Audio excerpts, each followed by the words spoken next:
As you know, the number of aspirants have swelled, or number of people aspiring to be civil services has increased to somewhere 20-25 lakhs, but almost half of them actually fill the form, and that too half of them actually appear for the exam. So appearance is almost 8 to 10 lakhs, not more than that.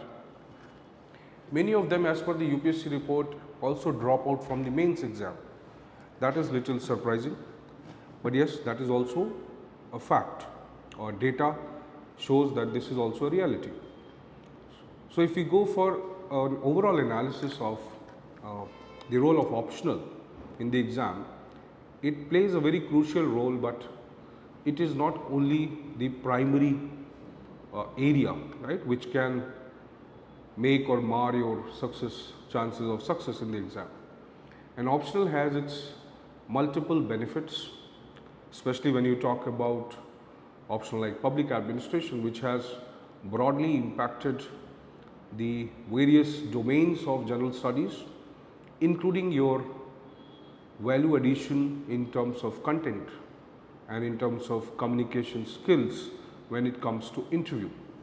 So today we will be talking about these things, plus a basic orientation of what public administration is, how public administration needs to be studied, and it is not just the market sentiment that must regulate the behavior of any student. Market sentiments may say tomorrow that, okay, fine, watching web series on Netflix is the only way, right, to qualify UPSC. So people might be obviously inspired to do that also, but that is not how a real aspirant and an aspirant who actually understands the realities of a competitive exam will act. So you have to go through hardcore facts. You also have to understand the domain of the subject. You have to literally understand the basic, I would say, the undercurrents, the hidden meaning between the line aspects of the subject, and then only you have to decide that whether this is something good or bad. In fact, I would again say good or bad is not the criteria. The criteria is only whether I as an aspirant, am I willing, am I having or am I getting that passion to study this particular topic, right? A lot of things also depends upon the way you are taught, the way you are nurtured, the way you are oriented to tackle a particular topic or a subject. So in that regard also, that is why probably we have initiated this system primarily for one of the reasons that we can nurture and hone people with specific skills, specific requirements of the examination, and not merely just a symbolic process of preparation, completing their topics and giving them some notes and then just saying, okay, fine, go and revise it, and then when you want to improve your writing and all this, come for the test series. No. So this program that we have designed includes all these aspects. This program includes within itself the conceptual understanding, the answer writing skills, the discussion part, the debate part, and that is what the meaning of this E in the prodigy is, that empowering through education and not just information. Information is only one of the means of that empowerment. So it is basically the knowledge, and it is not the knowledge in the form of some facts or data or some, you can say, content, but knowledge is in the form of your ability, how you can transform this entire understanding of this exam, right? So that is what we intend to do. So we'll be talking about this idea. Now obviously public administration has undergone tremendous transformation, starting from the, if I take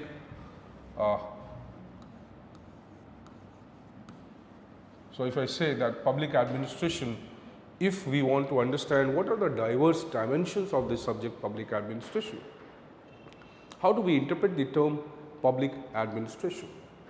So if I simplify and say that, okay, fine, there is public and there is administration. So public word literally would mean government. Right? Administration would mean the system or set of functions. The system, that is civil services, set of functions, that is policy implementation, what all is done to implement the policy functions to achieve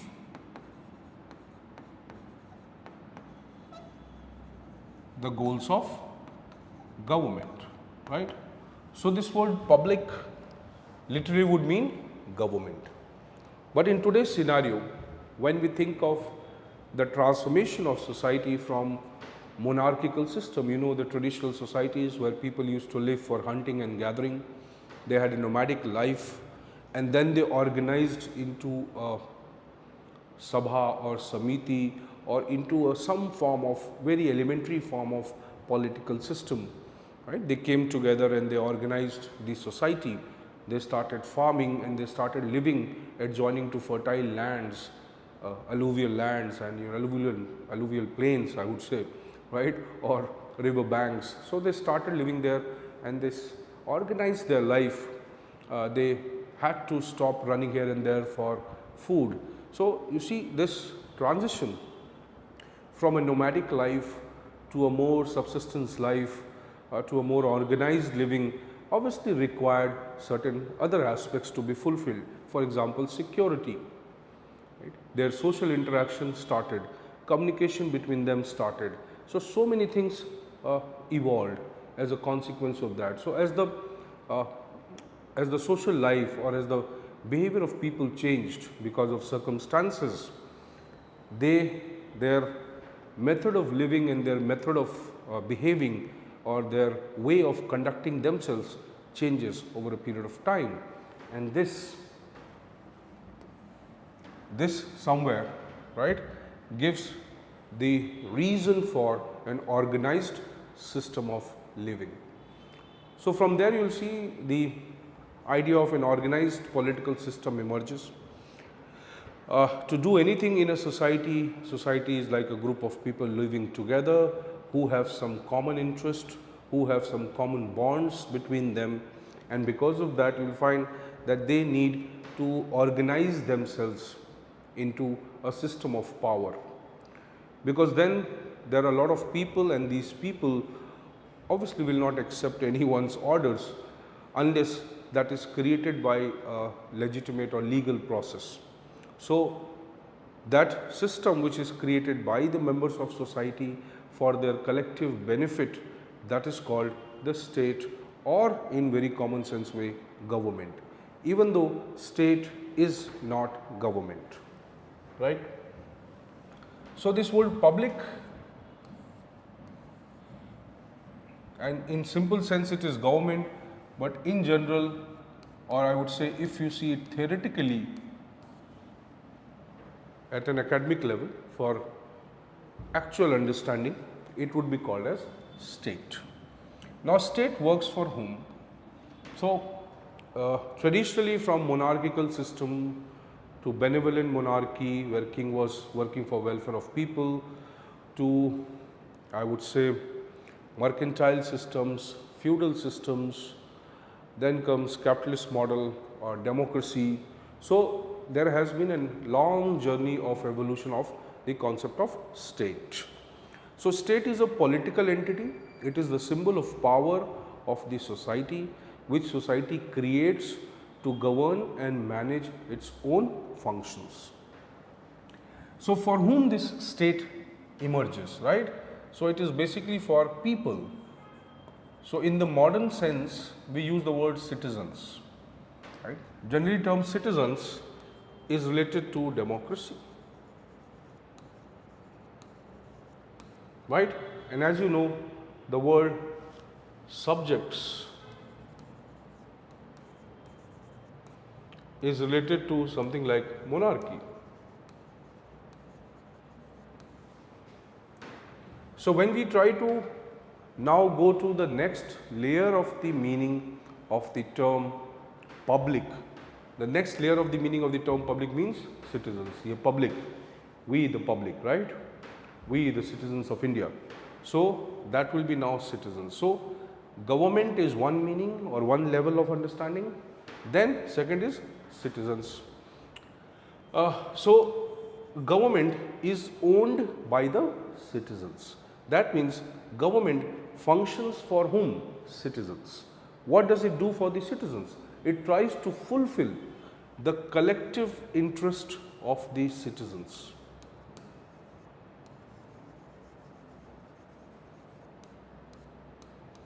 Right? Collective interest of the citizens. So this collective interest is the interest of the society. So if I go to one more level of meaning, so the public would mean government, it would mean citizens, for the citizens, and it would also mean the collective interest of whom? The citizens. So when you say a public activity, you are performing a public activity, that means what is? The activity of the government which is directed for the citizens and the collective interest of the citizens. Right. So what is, let's say, one more aspect, what is the level, what is the type of collective interest that the government wants to fulfill, right? Government is not interested in giving you a sports car, government is not interested in making a bungalow for you.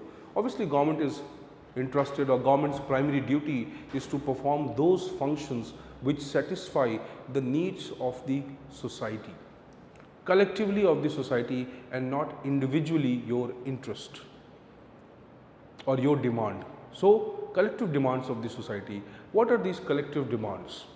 Obviously they are the needs of survival, growth, development, right? Security, protection. So you see, government performs the collective interest which are in the form of welfare, right? Which are in the form of welfare, which can be called as the form of public interest. So collective demands and supply. So the moment you think of the word public, you must understand the role of the logic or idea of citizens, government, collective interest, welfare, public interest.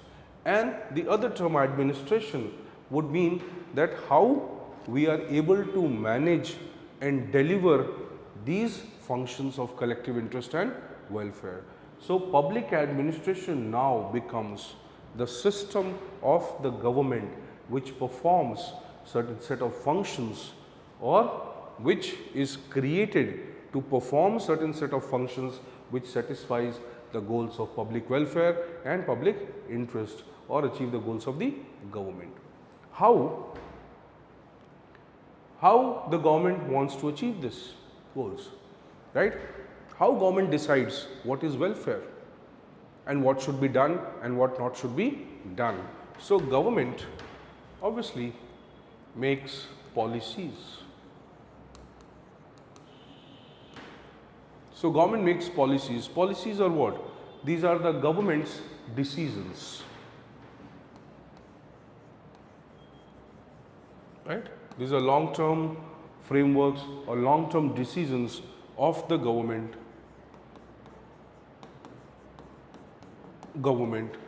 right, which are made through a specific process. There is a specific way of making these policies.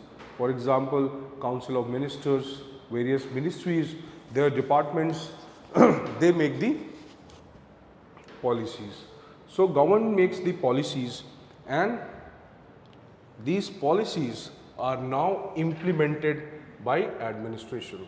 So see, formulation of the policy by the government and implementation of this policy by the administration.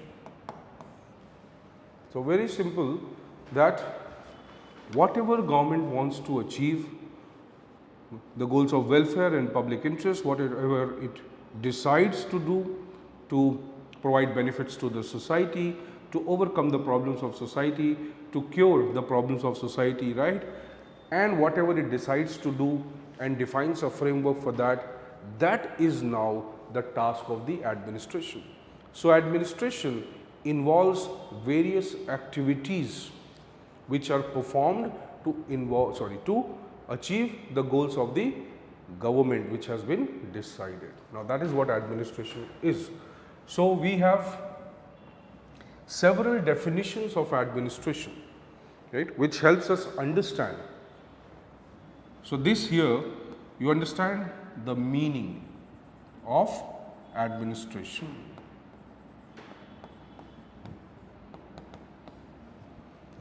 So, meaning is a system, a set of system with a set of specific functions which are used to implement the policies made by the government. That is the meaning. Obviously, there are theoretical understanding like the term public is government, and administration comes from the term administrare, right, which means to serve. Right? It's a Latin phrase which means to serve. So, serve what? The society, right? Serve which functions or which goals? How to serve the society? By pursuing the goals. What kind of goals? So, to serve it needs goals, right? Goals, right? What goals are these? These goals are welfare, inclusion. The weak, the vulnerable should be included in the process. Then it should work for development, health, education, basic infrastructure, and so many other functions. So, welfare, inclusion, development, security, right? Law and order. People should be protected. There should be no violence. People should find a peaceful environment to live. Goal of the government. Fine. Then growth, industrial development, growth, infrastructure.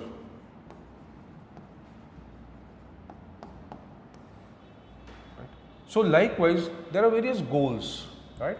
There can be international goals also,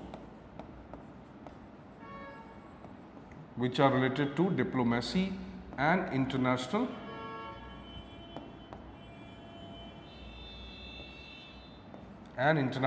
relations. See? So, it has to serve. What are aspects it serves? It serves so many broad aspects. So, meaning of public administration is government system which is serving the goals of the society. What goals it serves? This. So, the idea that to serve means that there is a duty. Fine? It simply cannot be we say serve. How will it serve? So, it implies from the idea of serve that there is a duty. Fine? This duty has both aspects. So, when you use the word public duty, it has both aspects. Legal duty, by law they are given the authority to implement things, and that they have to do. And they also have a moral duty. Why moral duty? Because they are supposed to serve the needs of those who are poor, who are weak, who are vulnerable. They are not just working for corporates, for powerful people, elites, rich people. They are not working for them. They are mainly working for them who can be exploited by these people. So, there comes a moral aspect also.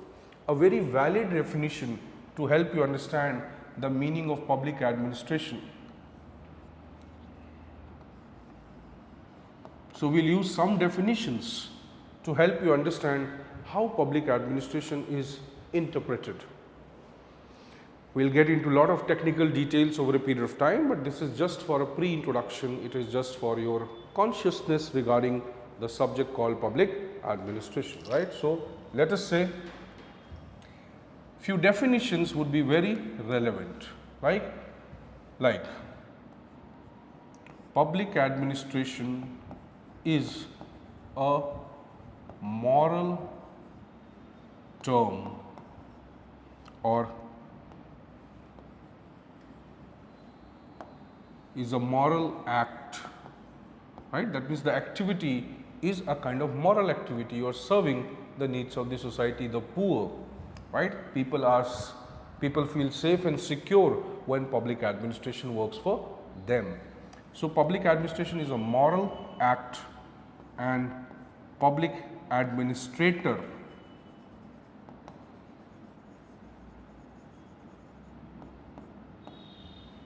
is a moral agent, right? So see, there's a very interesting definition given by a person, Ordway Ted. Public administration is a moral act and public administrator is a moral agent. Fine. Then there is another person, Gladden. He says administration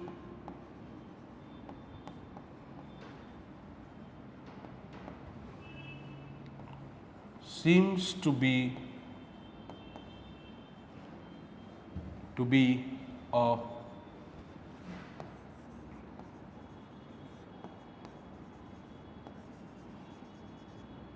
pompous term. Pompous term means too superfluous, right? Too much of pride or ego. It is filled with too much of pomp and show, dikhawa, as you say, right? Show off. So it says administration seems to be to a pompous word, right? A threatening type of term, administration. But it has a humble meaning. Right? This definition is provided by Ian Gladden.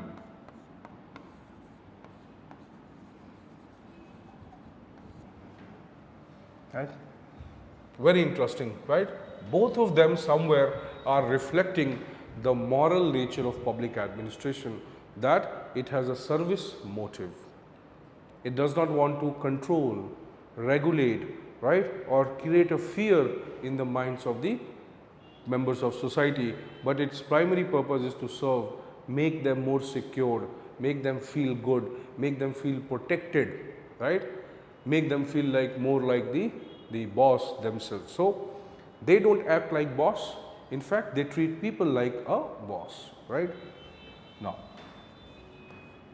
one more definition, let's see.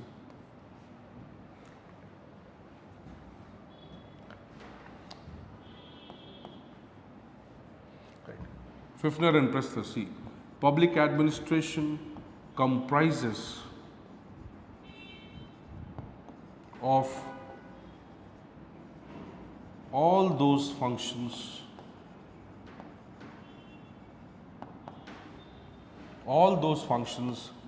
having for the fulfillment of the goals of the society, right? So many scholars, like you have Fifner and Presthus,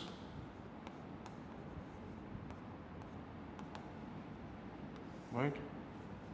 Fifner and Presthus, or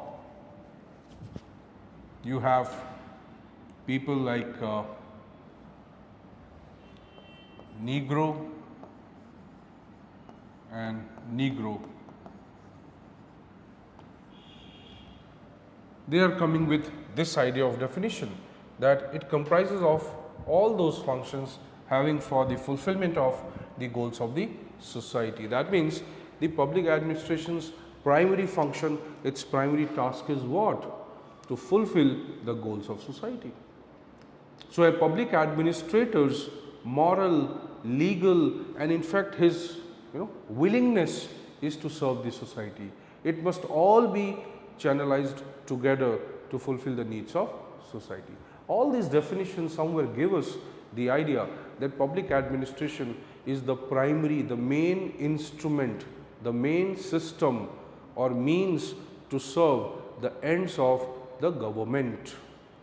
And the role of the government is to fulfill the needs of the society. So, this is how probably you can understand public administration's meaning and its importance in the society. Right now, so if these are simple definitions which will give you a broad idea of what this subject is about. But if we want to understand the origin of the subject, as you know, since the dawn of human civilization, public administration, if I say the historical context, so as we see the civilization emerges, right, as people become civilized, they obviously will perform some activity to fulfill their needs, right. So, if I just take the term administration, right, I am not using the term public, right, or private to this, I am neglecting this aspect, right. I am not using public or private because I am not specifying the domain, I am not specifying the sphere of where we are or what system we are talking about, whether government system or private system. We are not talking about this. We are simply talking about a system called or a function or term called administration. So, if I take administration only as a term independent of these two types, then what does administration mean? To perform certain, that means to administer is to perform certain activities, right. So, to administer means a set of activities, right, but will a set of activities, administration, right, set of activities, set of functions, but where these functions will be performed, is it talking about an individual performing these functions? No, it is talking about a system. A system is a group of people. A system is a structure, an organized form in which people come together and they develop certain kinds of procedures, rules, regulations, and then they work together to achieve the goal. So, administration or the functions of the system of administration, right, or these activities will be performed somewhere in some format. What is that somewhere? What is that format? That is organization. So, now I can simplify and say that administration is a set of functions, set of activities performed in a system which we call as organization. Organized, organize means something which is systematic, which is defined, which is structured in a particular manner, right. So, organization, something which is defined, something which is defined, something which is structured,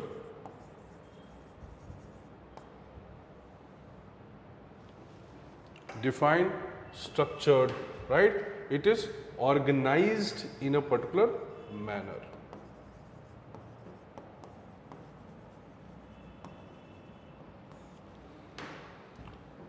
So, now administration can be performed as a set of functions which are organized into a system.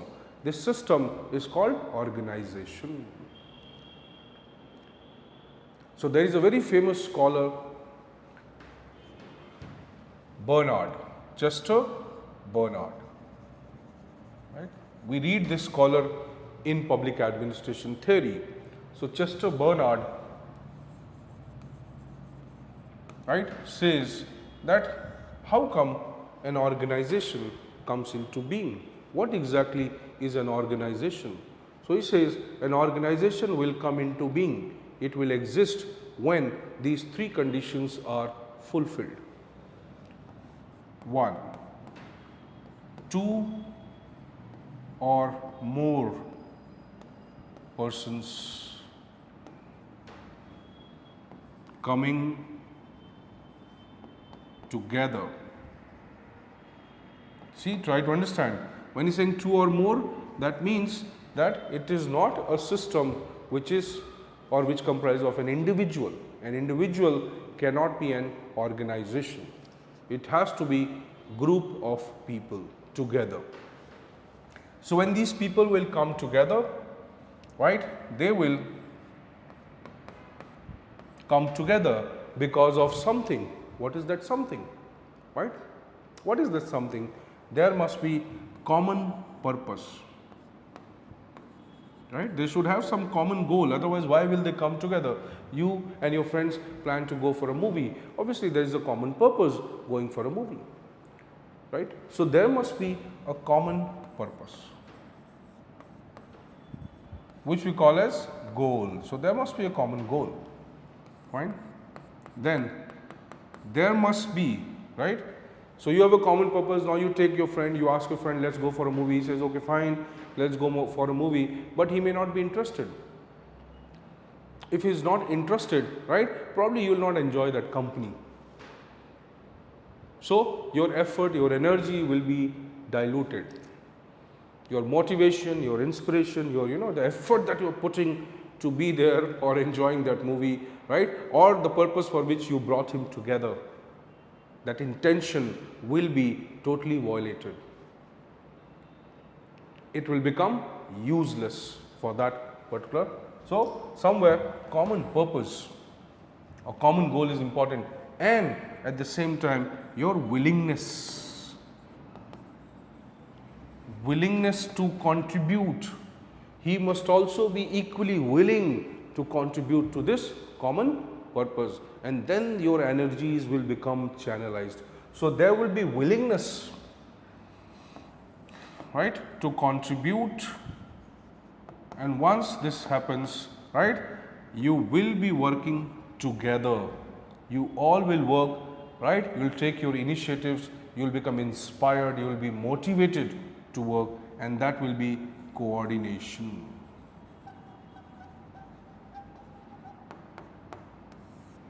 So coordination is like channelizing, right?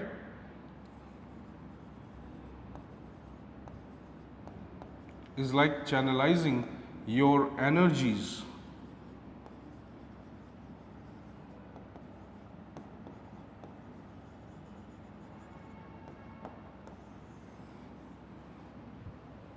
Is like channelizing your energies together.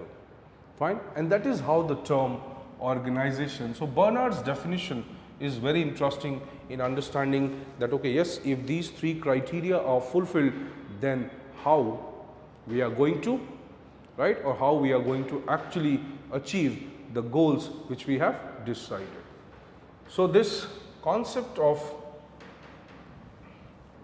right, organization, right, duly helps us understand that organizations are created to perform certain set of functions which may call as administration, and ultimately the administration is done to achieve the goals of the society. So administration is set of functions, right? It is the system is organization, or system is in the form of organization where administration as a function or activity is performed, right? So This gives you idea that organizations organization and administration may not be two or understood separately from each other, right? So somewhere the purpose of understanding public administration, the way of understanding public administration should start from here. Now obviously we are going to deal with various topics in a very strategic manner, in a very organized manner, where many things will be interrelated to each other. Obviously if you go through the syllabus properly, right, obviously a lot of let's say a lot of students who have qualified scored very good marks in 2022 and they have got good ranks also. So we only one thing that was common amongst them was that all of them somewhere tried to or somewhere were able to understand or interpret the theory in the practical manner. They were able to interpret the theoretical understanding which paper 1 provides of public administration with the Indian administration of paper 2. So this optional had, right. So if you see UPSC syllabus, we are already going to bring 4 parts of the micro aspect of paper 1 syllabus and 4 parts of the micro aspects of the paper 2 syllabus on our YouTube. So you can always keep watching. So if you see this syllabus, okay, this is mainly divided into paper 1 and paper 2. Paper 1 has 12 units, right, or you can say 12 topics, and paper 2 has 14 units. Right. Paper 1 mostly deals with theories, right, and general principles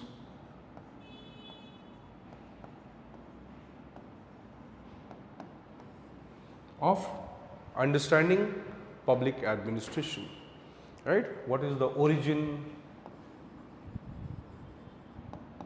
source, right, to a large extent vocabulary of various terms which are used in the subject. So it will help you understand how the emergence and growth of public administration took place in the context mostly of America and Europe, right.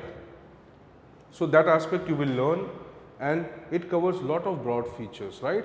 So you can understand this way that it will help you understand the very basic concepts of what public administration is. What are the building blocks of public administration? Building blocks, all the constituent elements of public administration, fine. So you can say this way that if public administration, right, is a huge what you can say a cake, right. So what are these constituents of that cake, public administration? That is this theory. So once you eat it, you will have the understanding of its diverse taste, diverse elements, probably different types of taste that you need to understand public administration. So what are the ingredients, right? What are the components of public administration as a subject, as an area of study? This is focusing on Indian administration, right. So Indian administration, again broadly we try to understand the practical and the real issues of governance in India. So how the Indian government is functioning, what Indian administration is doing, right? How does Indian administration looks like, what are its components, what problems it faces, what kind of problems and challenges it deals with, what are the policy goals in India. So we'll study all this here. It has very vital, it has very unique aspects which must be focused from the purpose of examination, right. very unique aspect. One, the evolution, right? You have to understand, I am not saying this is a very important chapter, I am simply saying you have to understand that how the British, Mughal and traditional India has impacted the emergence of administration today. So, what is today's administration? Based on the historical factors that has or that have impacted this administration, right. Then there is another area or important aspect to be understood is of district collector's role, district collector, right, or district administration. This is very vital because if you know, all of you want to become IAS. One of the primary reasons for becoming the IAS is that you will become collector. No other service is there through which you can become collector except becoming a state civil service officer, and that to SDM, and that to maybe 20-25 years it will take for you to become a collector. But a young IAS of 6-7 years, 8 years becomes a collector. Collector is one of the most glamorized, probably most important in real sense post in the entire Indian administration. Collector's role or collector's position has been there since 1772, right, when your British Warren Hastings established the office of collector, right. But there is a big difference because this office was mainly for the collection of revenue. It was created for the collection of revenue, so you can say he was revenue collector. But later on, many changes took place, like Regulating Act comes and Britishers brought many laws, right. And you see this position later on became that the collector's position was so powerful in the entire district, because district became one of the main territories of growth, development and administration by the Britishers.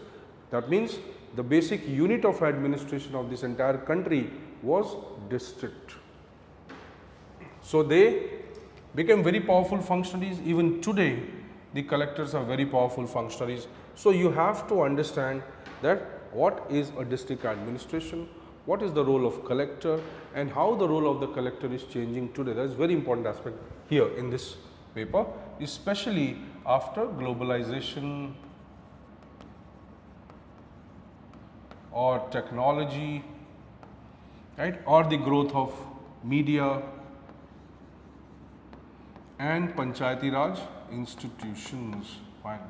So, this brings us to our next important aspect is local governance.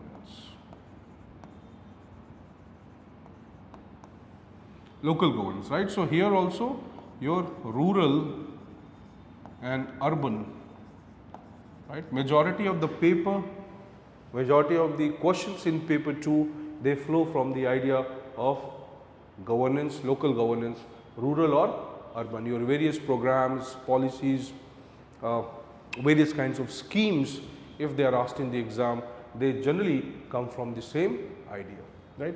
Apart from them, there is a topic like issues, contemporary issues in administration, right.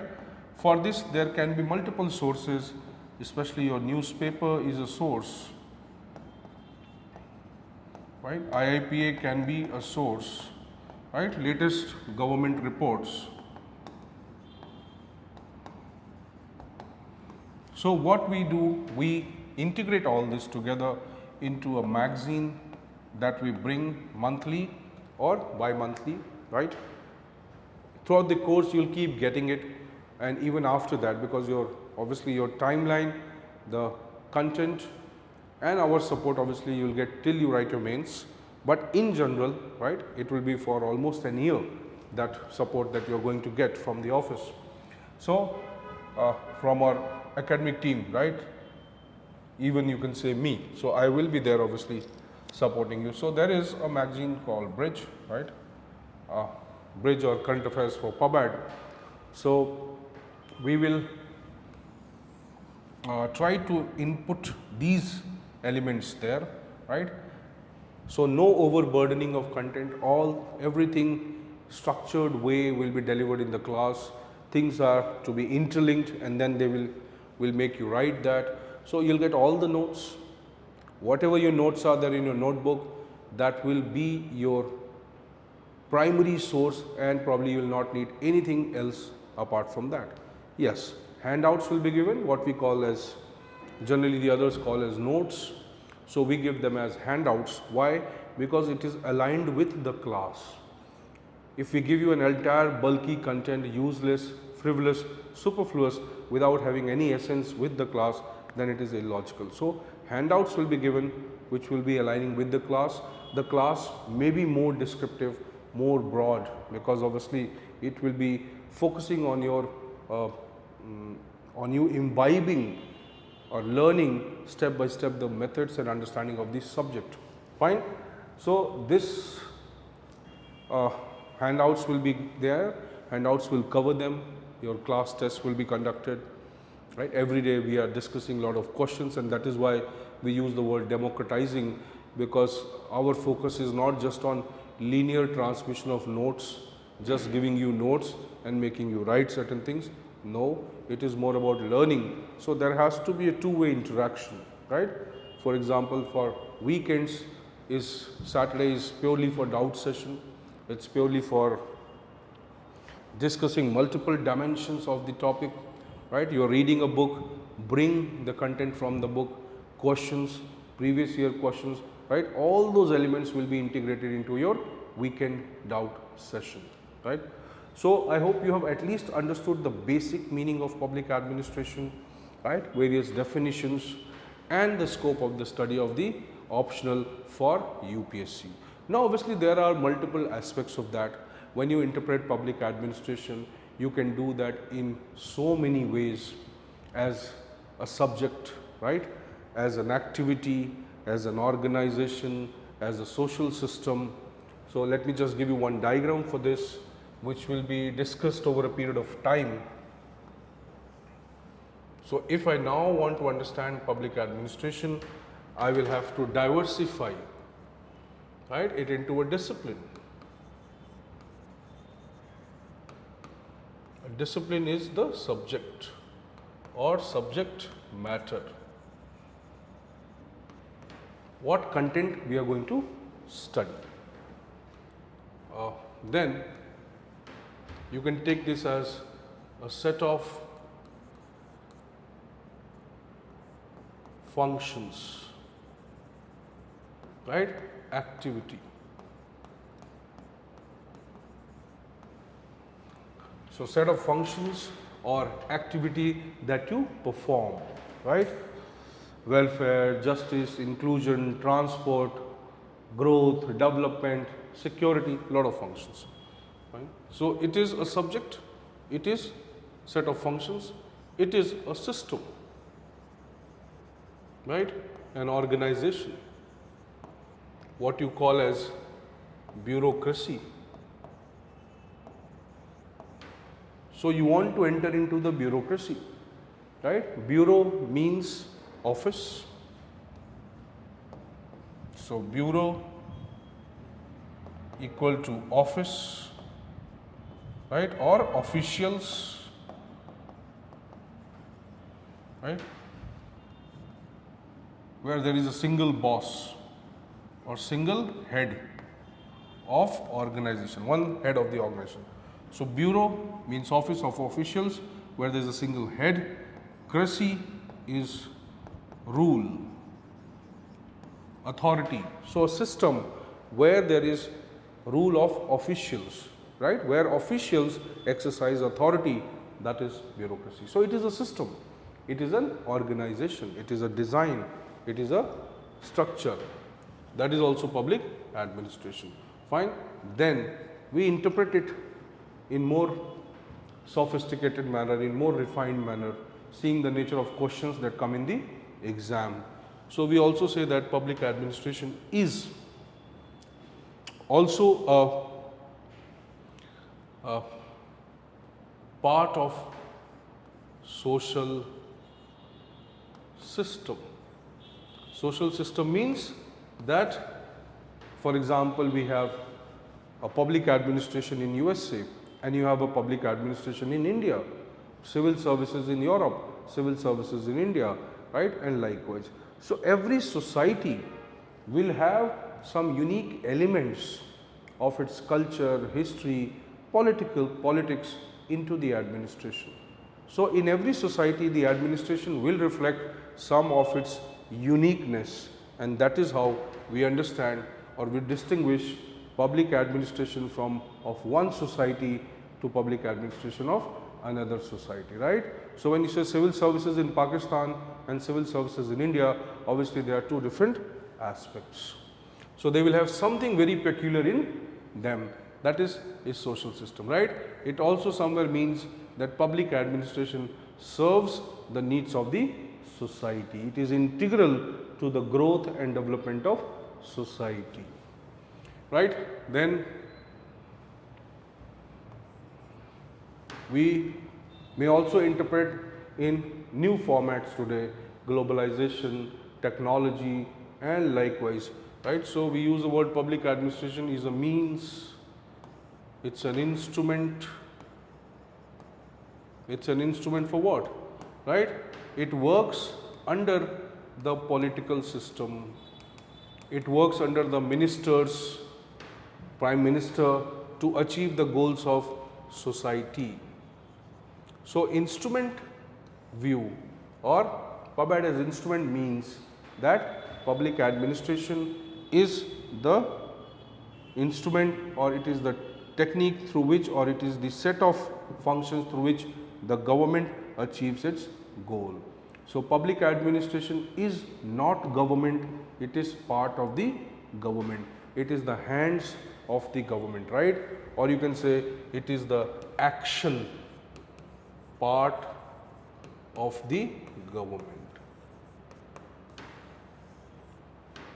So in so many questions, why we are dealing with this kind of diverse understanding of this topic, because in so many questions you will find that the examiner or the UPSC has used the term public administration in these distinctive meanings, right. So as we change the meaning, right, that I am a good person, yes, good, the word good remains same, but I am a good engineer, the word good remains same, but the context changes, right. So it is also very important and relevant to understand diverse meanings of public administration, in what context this word has been used, right.